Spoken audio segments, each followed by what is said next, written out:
네, 좋은 아침입니다. 복된 하루 되시길 바랍니다. 11월 18일 수요일입니다. 오늘도 어제에 이어서 이스라엘 백성들의 광야를 지나면서 하나님 앞에 불평, 불만, 원망으로 일관했었는데 그 두 번째 사건을 함께 살펴보겠습니다. 두 번째 사건은 만나와 메추라기 사건입니다. 만나, 하나님께서 은혜로 내려주신 만나입니다. 그런데 이제 이스라엘 백성들이 만나만 매일 먹으니까 이제 실증이 난 거예요. 그도 그럴만 하겠습니다만은 우리가 애굽 땅에서 고기 가마 곁에 앉아있던 때와 이제 에집트 땅에서 비록 노예 생활을 하긴 했지만은 고기를 많이 먹었는가 봅니다. 빵을 배불리 먹던 때에 빵을 배불리 먹었습니다. 고기도 먹고 빵도 배불리 먹고 차라리 그때 하나님의 손에 우리가 죽었더라면은 좋았을 텐데 왜 우리를 이 광야로 인도해내가지고 만나만 먹고 또 이러다가 이곳에서 죽게 만드느냐.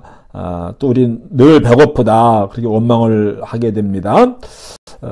그래서 하나님께서 그 원망 소리를 들으시고 기도한 게 아닙니다. 원망하는 소리를 들으셨습니다. 하나님께서 말씀하십니다. 너희가 나를 향해서 원망하는 소리를 내가 들었다. 이렇게 또 말씀을 하셔요.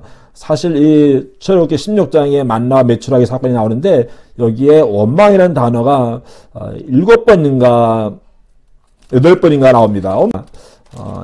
그 한 사건 속에서 계속 원망 계속 원망했다는 이야기가 나옵니다. 모세를 원망했더라, 하나님을 원망했더라, 또 하나님께서 이야기합니다. 너희가 나에게 원망했지. 이런 원망에 관한 단어가 표현에 제일 많이 나오는 것이 메추라기 사건인데, 그래서 하나님께서 어떻게 하셨습니까?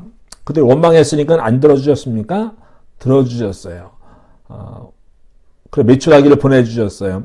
근데 만나는 하나님의 은혜를 주신 것이었었는데 메추라기는 아니었죠. 이스라엘 백성들이 원망하니까 그래 내가 너희에게 실컷 고기 먹고 죽게 하겠다 해서 메추라기를 주신 겁니다. 하나님이 40년 동안 만나와 메추라기를 내려주신 것이 아니었고 만나는 40년간 내려주셨죠. 메추라기는 한 달밖에 내려주시지를 않았습니다. 근데 그것을 먹고 어떻게 했습니까?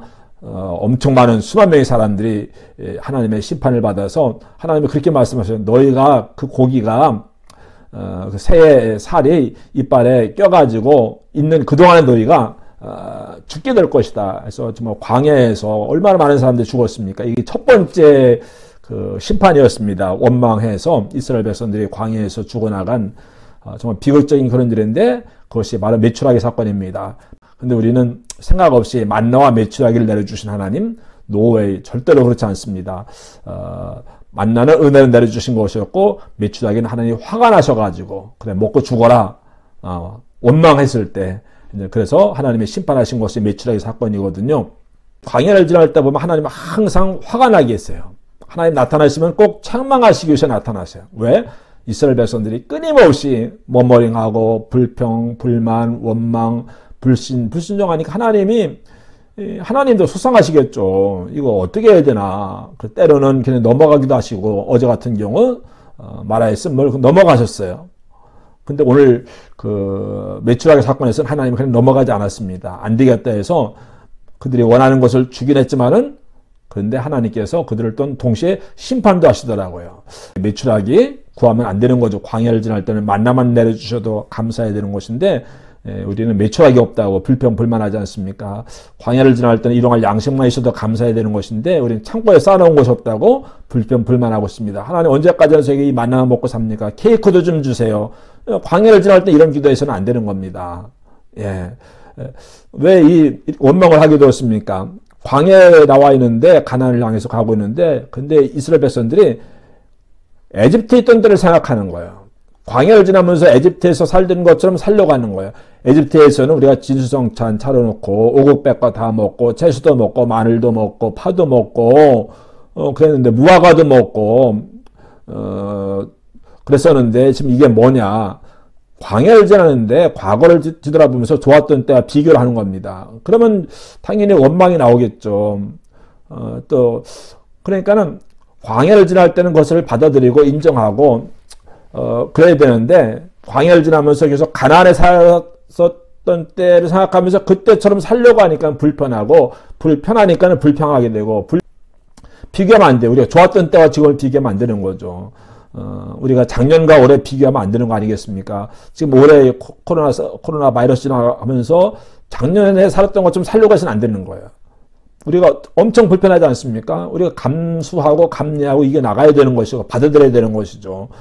근데 지금 광야를 지나면서 이스라엘 백성들은 에집트에서 살던 그때를 회상하면서 그때가 좋았는데 우리 그때로 돌아가자.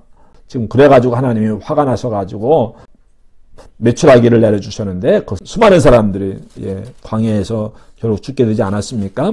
광야를 지날 때는 메추라기를 구해서는 안 되는 거예요. 광야를 지날 때는 장막에 머물렀다 가는 것마저 감사해야 되지 좋은 집 짓지 못한다고? 그러면 안 되는 거예요.